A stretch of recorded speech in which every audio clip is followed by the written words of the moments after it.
Doctor Kalladka Prabhakar Bhat ಅವರ ಮೇಲೆ ಅವರು ದೀಪೋತ್ಸವದ ಸಂದರ್ಭದಲ್ಲಿ ಮಾಡಿದಂತಹ ಭಾಷಣ ಅದು ಕೋಮು ಪ್ರಚೋದಕ ದ್ವೇಷ ಭಾವನೆಯನ್ನು ಉಂಟು ಮಾಡುತ್ತದೆ ಅಂತ ಹೇಳುವಂಥ ಒಂದು ಆರೋಪದಲ್ಲಿ ಅವರ ಮೇಲೆ ನಮ್ಮ ಪುತ್ತೂರಿನ ಸಂಪ್ಯ ಅಂದರೆ ಪುತ್ತೂರು ರೂರಲ್ ಪೊಲೀಸ್ ಸ್ಟೇಷನ್ನಲ್ಲಿ ಒಂದು ದೂರು ದಾಖಲಾಗಿತ್ತು. ಆ ದೂರು ದಾಖಲಾದಂಥ ಹಿನ್ನೆಲೆಯಲ್ಲಿ ಅವರ ಮೇಲೆ FIR ಕೂಡ ಕ್ರೈಮ್ ನಂಬರ್ 118/2025 ಎಂಬಂತಹ ಆ ನಂಬರದಂತೆ ಅವರ ಮೇಲೆ FIR ಕೂಡ ದಾಖಲಾಗಿತ್ತು. ಈ ಹಿನ್ನೆಲೆಯಲ್ಲಿ ನಾವು ಆರಂಭದಲ್ಲಿ ಡಾಕ್ಟರ್ ಕಲ್ಲಡ್ಕ ಪ್ರಭಾಕರ್ ಭಟ್ ಅವರ ಪರವಾಗಿ ಮಾನ್ಯ ಪುತ್ತೂರಿನ 5ನೇ ಹೆಚ್ಚುವರಿ ಜಿಲ್ಲಾ ಮತ್ತು ಸತ್ರ ನ್ಯಾಯಾಲಯದಲ್ಲಿ ಜಾಮೀನನ್ನು ಕೋರಿ ಅರ್ಜಿ ಸಲ್ಲಿಸಿದ್ದೆವು. ಆ ಸಂದರ್ಭದಲ್ಲಿ ಅವರು ಹಲವಾರು ಸಾಮಾಜಿಕ ಕಾರ್ಯಗಳಲ್ಲಿ ವಿದ್ಯಾಸಂಸ್ಥೆಗಳಲ್ಲಿ ಪ್ರಮುಖ ಸ್ಥಾನವನ್ನು ಹೊಂದಿರುವಂತಹ ಹಿನ್ನೆಲೆಯಲ್ಲಿ ಮತ್ತು ಅವರು ಹಿರಿಯ ನಾಗರಿಕರಾಗಿರುವಂಥ ಹಿನ್ನೆಲೆಯಲ್ಲಿ ಒಂದು ಮಧ್ಯಂತರ ಜಾಮೀನನ್ನು ಕೋರಿ ಕೂಡ ಅರ್ಜಿ ಸಲ್ಲಿಸಿದ್ದೆವು. ಮಾನ್ಯ ನ್ಯಾಯಾಲಯ ಹಲವಾರು ವಿಚಾರಗಳನ್ನು ಪರಿಗಣನೆಗೆ ತೆಗೆದುಕೊಂಡು ಆರಂಭದಲ್ಲಿಯೇ ಅವರಿಗೆ ಮಧ್ಯಂತರ ಒಂದು ರಿಲೀಫನ್ನು ನೀಡಿತ್ತು. ಆನಂತರ ಹಲವಾರು ಸಂದರ್ಭಗಳಲ್ಲಿ ಆ ಕೇಸು ಮುಂದುವರಿತಾ ಹೋಯಿತು. ತನ್ಮಧ್ಯೆ ದೂರುದಾರರು ತಮ್ಮನ್ನು ಕೂಡ ಈ ಪ್ರಕರಣದಲ್ಲಿ ಸೇರ್ಪಡೆ ಮಾಡಬೇಕು ಅಂತ ಹೇಳುವಂತಹ ಅರ್ಜಿಯನ್ನು ಸಲ್ಲಿಸಿದರು. ಆನಂತರ ನ್ಯಾಯಾಲಯ ಅವರಿಗೆ ಕೂಡ ಅವರ ವಾದವನ್ನು ಮಂಡನೆ ಮಾಡುವುದಕ್ಕೆ ಹೆಚ್ಚುವರಿಯಾಗಿ ಅದು ಪಬ್ಲಿಕ್ ಪ್ರಾಸಿಕ್ಯೂಟರ್ನ ಜೊತೆಯಲ್ಲಿ ಹೆಚ್ಚುವರಿಯಾಗಿ ಇವರು ಕೂಡ ವಾದವನ್ನು ಮಂಡನೆ ಮಾಡುವಂತಹ ಒಂದು ಅವಕಾಶವನ್ನು ಕೂಡ ನೀಡಿತು. ಪಬ್ಲಿಕ್ ಪ್ರಾಸಿಕ್ಯೂಟರ್ ಕೂಡ ಸರ್ಕಾರದ ಪರವಾಗಿ ತಮ್ಮ ಆಕ್ಷೇಪವನ್ನು ಸಲ್ಲಿಸಿದರು. ಹೆಚ್ಚುವರಿಯಾಗಿ ದೂರುದಾರರು ಕೂಡ ಅವರ ಆಕ್ಷೇಪವನ್ನು ವಾದವನ್ನು ಮಂಡನೆ ಮಾಡಿದರು. ತದನಂತರ ಈ ಎಲ್ಲ ವಿಚಾರಗಳನ್ನು ಪರಿಗಣನೆಗೆ ತೆಕ್ಕೊಂಡಂತಹ ಮಾನ್ಯ ನ್ಯಾಯಾಲಯ ಇವತ್ತು ಮಾನ್ಯ ನ್ಯಾಯಾಧೀಶರಾದಂತಹ ಸರಿತಾ ಅವರು ಇವತ್ತು ಆ ಪ್ರಕರಣದಲ್ಲಿ ನಿರೀಕ್ಷಣಾ ಜಾಮೀನನ್ನು ಮಂಜೂರು ಮಾಡಿದ್ದಾರೆ.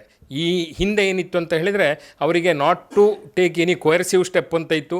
ಆನಂತರ ಇಂಟರಿಮ್ ಬೇಲ್ ಅಂತ ಹೇಳುವಂಥದ್ದನ್ನು ಕೂಡ ನ್ಯಾಯಾಲಯ ಅವರಿಗೆ ನೀಡಿತ್ತು. ಅಂತಿಮವಾಗಿ ಇದೀಗ ಅವರಿಗೆ ಪೂರ್ಣ ಪ್ರಮಾಣದಲ್ಲಿ ನಿರೀಕ್ಷಣಾ ಜಾಮೀನನ್ನು ಕೂಡ ಷರತ್ತುಬದ್ಧವಾದಂತಹ ಆದೇಶ ಅದನ್ನು ಇವತ್ತು ನ್ಯಾಯಾಲಯ ಮಾಡಿದೆ. ಹಾಗಾಗಿ ಒಂದು ಕಲ್ಲಡ್ಕ ಪ್ರಭಾಕರ ಭಟ್ಟರು ಅವರೇ ಹೇಳಿಕೊಂಡಂತಹ ರೀತಿಯಲ್ಲಿ ನ್ಯಾಯಾಲಯ ಅವರಿಗೆ ಏನು ಸತ್ಯಕ್ಕೆ ಧರ್ಮಕ್ಕೆ ಒಂದು ವಿಜಯವನ್ನು ಕೊಟ್ಟಿದೆ ಅಂತ ಹೇಳುವಂಥ ಭಾವನೆಯನ್ನು ನಾವು ಹೊಂದಿದ್ದೇವೆ. ಪ್ರಭಾಕರ ಭಟ್ರಿಗೆ 1 ತಿಂಗಳಾದರೂ ಜಾಮೀನು ಸಿಗಲಿಲ್ಲ. ಪ್ರಭಾಕರ ಭಟ್ರು ಪರದಾಡ್ತಾ ಇದ್ದಾರೆ ಕೇಸಿನಲ್ಲಿ ಎಂಬಿತ್ಯಾದಿ ವಿಚಾರಗಳು ದೊಡ್ಡ ಮಟ್ಟದಲ್ಲಿ ಚರ್ಚೆ ಆಯಿತು. ಸೊ ಇದರ ಬಗ್ಗೆ ಒಂದು ರೀತಿಯಲ್ಲಿ ಪ್ರಭಾಕರ ಭಟ್ರು ಖಂಡಿತವಾಗಿ ಪರದಾಡುವಂತಹ ಸ್ಥಿತಿ ಬರಲಿಲ್ಲ. ನಾವು ನ್ಯಾಯಾಲಯದ ಗಮನಕ್ಕೆ ಕೂಡ ಈ ವಿಚಾರವನ್ನು ತಂದಿದ್ದೇವೆ. ಅಧಿಕೃತವಾದಂತಹ ದಾಖಲೆಗಳನ್ನು ಕೂಡ ನ್ಯಾಯಾಲಯಕ್ಕೆ ನಾವು ಸಲ್ಲಿಸಿದ್ದೇವೆ.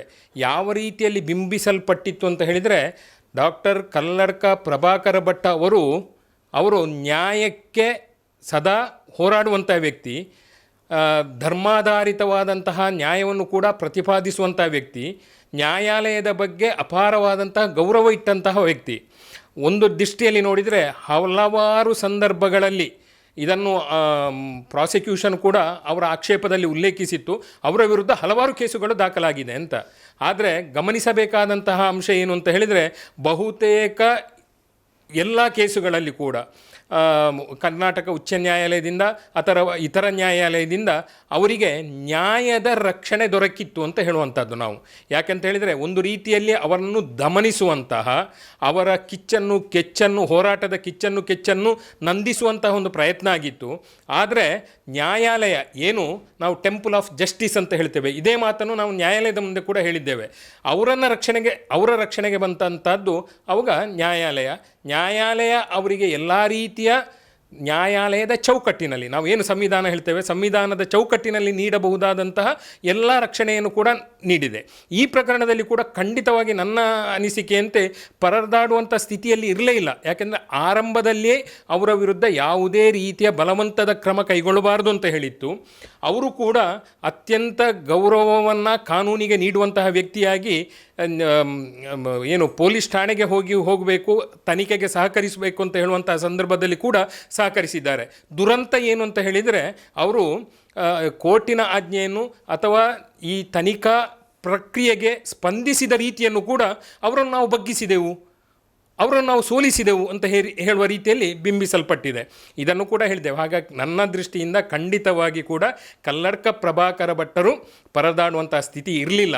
ಆ ರೀತಿಯ ಆರೋಪ ಬರುವಾಗ ಕೂಡ ನಾವು ಯಾಕೆ ಸುಮ್ಮನೆ ಇದ್ದೆವು ಅಂತ ಹೇಳಿದರೆ, ನಮಗೆ ನ್ಯಾಯ ದೇಗುಲದ ಬಗ್ಗೆ ನಮಗೆ ಗೌರವ ಇತ್ತು, ನ್ಯಾಯಾಧೀಶರ ಬಗ್ಗೆ ನಂಬಿಕೆ ಇತ್ತು, ನ್ಯಾಯಾಂಗ ವ್ಯವಸ್ಥೆಯ ಬಗ್ಗೆ ನಂಬಿಕೆ ಇತ್ತು. ನಮಗೆ ಅಲ್ಲಿ ಅದಕ್ಕೆ ಪರಿಹಾರ ಸಿಗ್ತದೆ ಅಂತ ಹೇಳುವಂತಹ ಒಂದು ಉದ್ದೇಶದಿಂದ ನಾವು ಯಾವುದೇ ಮೀಡಿಯಾ ಟ್ರಯಲಿಗೆ ಹೋಗಲಿಲ್ಲ. ಅವರದ್ದೇ ಭಾಷೆಯಲ್ಲಿ ನಾನು ಹೇಳುವುದಿದ್ದರೆ, ಅವರದ್ದೇ ಮಾತುಗಳಲ್ಲಿ ಹೇಳುವುದಿದ್ದರೆ ನಾವು ಮೀಡಿಯಾ ಟ್ರಯಲಿಗೆ ಹೋಗಲಿಲ್ಲ.